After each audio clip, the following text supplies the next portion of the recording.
Ayon sa Iglesia ni Cristo, ang sign of the cross daw natin mga Katoliko ay kinopya natin sa mga pagano. Panoorin po natin ang video na ito. Kinopya ng Iglesia Katolika Romana ang paggamit nila ng krus bilang isang sakramental. Hindi po yan galing sa ating Panginoong Jesucristo, ni sa mga apostol o di kaya sa mga Kristiyano sa kanilang panahon. Naulit po namin, mga giliw po naming mga taga-subaybay, galing po yan sa mga pagano. Now, may katotohanan ba ang paratang na ito ng mga kapatid natin sa Iglesia ni Cristo?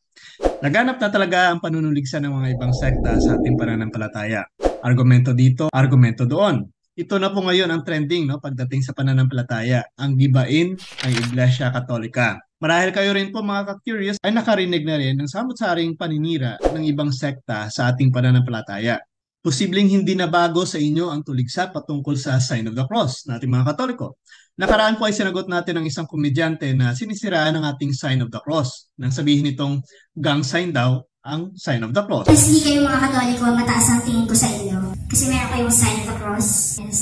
Imagine, sa lahat ng religion, kayo lang may gang sign.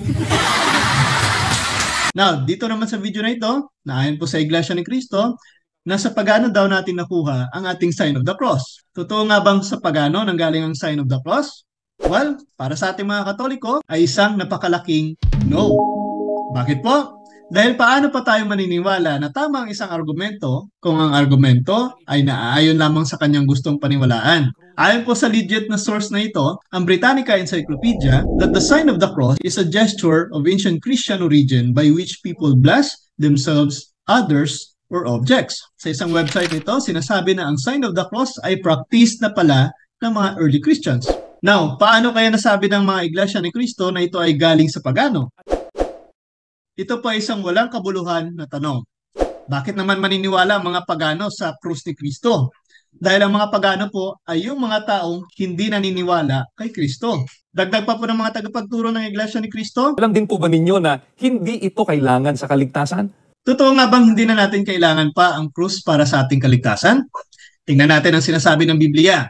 Batay po sa talatang ito, ang krus ay naging kaligtasan na noong unang panahon pa, sa panahon pa ng mga lumang tipan. Sinasabi po dito sa Ezekiel chapter 9 verse 4, mark a cross on the foreheads of all who grieve and lament. At kung titingnan naman po natin sa Ezekiel 9 verse 6, sinasabi dito, but do not touch anyone with a cross on his forehead. Ayan po, malinaw po na sinasabi sa talatang ito na talagang may marka na sinasabi ang Biblia at ito ay marka ng krus para sa kaligtasan. At ito pa po, kung hindi na kailangan pa ang krus sa ating kaligtasan, kung sa gayon, ay mali pala ang ginawa ni San Pablo sa kanyang sinabi sa Galatians chapter 6 verse 14 na kanyang ipinagmamalaki ang krus ng Panginoong Hesus. Ito po ang kanyang sinasabi, but far be it from me to glory or except in the cross of our Lord Jesus Christ, through whom the world has been crucified to me and I to the world. Kung maliman si San Pablo para sa mga ngaral na ito, hindi na natin kasalanan yon. Dahil tayo mga Katoliko ay mas naniniwala sa kay San Pablo. Sinasabi pa nga niya, tularan siya sa kanyang sulat sa mga taga-Filipos. Ito po ang kanyang sinasabi, tumulad kayo sa halimbawang ipinakita ko sa inyo. Kaya ginagawa lang po natin kung ano talaga ang sinasabi ng Biblia.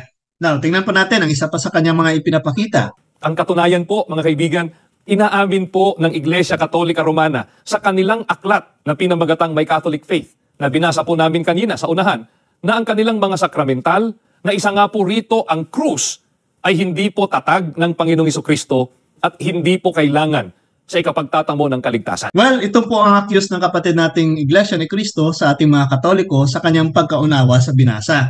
Alam niyo po mga ka-curious na sa libro na My Catholic Faith, may mababasa naman po tayo patungkol sa sign of the cross. Ngunit ito po ay napakalayo sa claim o sa pag-iintindi ng tagapagpangaral ng Iglesia ni Cristo. Kung titingnan po natin ang nasabing dokumento, the sign of the cross is the most common way of confessing our faith. By it, we can know Catholics from non-Catholics. It is believed that it had its origin in apostolic times. Kung ginagamit nilang referensyang ito sa mga pinipili lamang nilang mga pages sa libro na ito, may sinasabi din po dito sa page na ito ay traces pa mula sa mga apostles. At ayan po, napakalinaw ang kahalagahan ng sign of the cross. Ang ginagawa palang sign of the cross, which is the symbol of the Catholic Church, ay ang pagpapatunay na tayong mga Katoliko ay kabilang sa relihiyong tatag ni Kristo na ating tagapagligtas na ipinako sa krus. Dagdag pa po dito, ang sign of the cross ay ang sign of God in His crucified Son, Jesus, at ang diablo ay natatakot din po dito. Kaya patuloy po tayong magsagawa ng sign of the cross.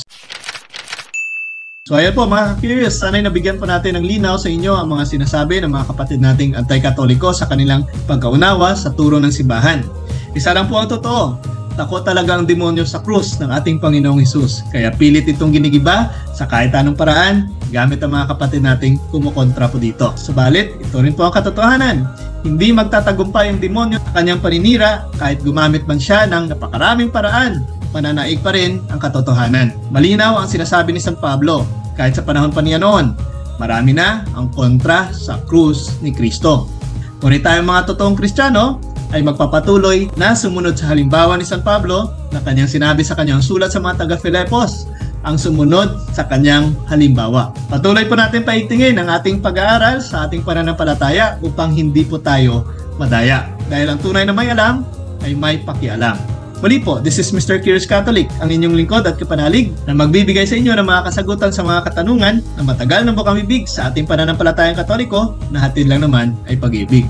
Pro Deo et Ecclesia. Sa Diyos po ang lahat ng papuri. So sana po nakatulong po ang ating video na ginagawa at sana po ay nasagot po ang mga katanungan natin na nagbibigay sa atin ng pag-aalinlangan sa ating pananampalataya. Kaya mga ka-curious, ibahagi nyo rin po ang video na ito upang mas malawak pang maabot ito at mas marami pa na matulungan ito. At sa mga kapatid po natin na nagbibigay ng kanilang suporta, maraming salamat. Sa inyo na nag-send ng stars, maraming salamat.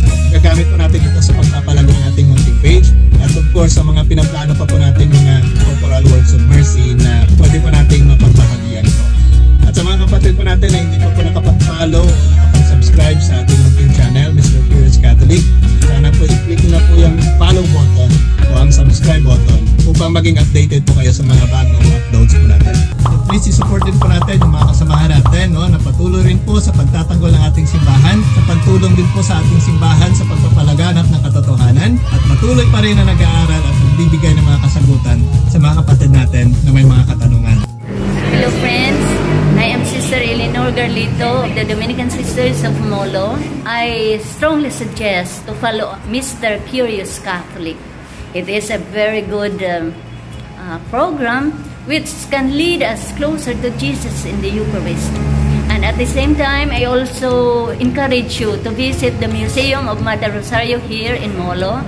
And you will see and experience the greatness, the sweetness, the presence of God in Mother Rosario's chapel. You can also experience the closeness and the intimacy of friends together with all the relics of the saints here in the museum. And most importantly, you can see the memorabilia of Mother Rosario and all the things that has been used by her and her way of life. You can also see the lifestyle of Mother Rosario through the exhibit of her things. And thank you very much. God bless. Hello, good afternoon everyone. I am Sister Maria Cheryl Balboa Opi. I'm now on my 10th year as a professed Dominican sister. The joy that gives me strength to pursue my vocation is the simplicity of life lived by the sisters. If you want to join us, come and visit us.